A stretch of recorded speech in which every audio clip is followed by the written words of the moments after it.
তো আমার বান্ধবীদের মধ্যে সবচাইতে অভিমানী বান্ধবী হচ্ছে আঁকি বড়ুয়া।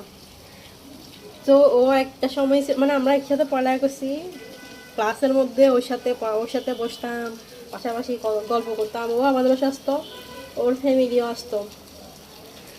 তো আমাদের মধ্যে পরীক্ষা যখন শেষ হয়ে গেছে, তো একটা একটা সময় আমাদের দূরত্ব বেড়ে গেছিল, মাসিক পরীক্ষার পর আর কি।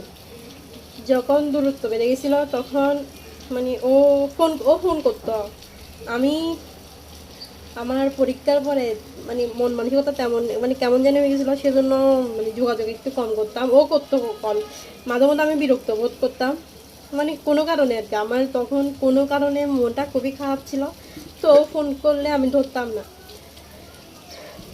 তো এরপরে প্রায় 1 বছর, মনে হয় 1 বছর কেটে গেছে।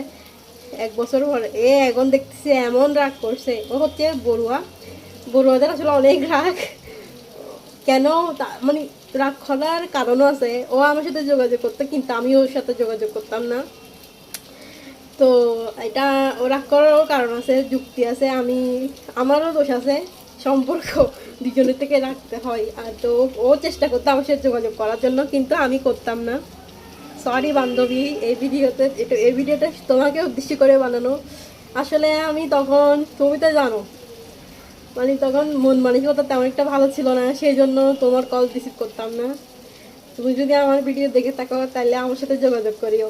তোমাকে আমি খুব মিস করি, আঁকি বড়ুয়া।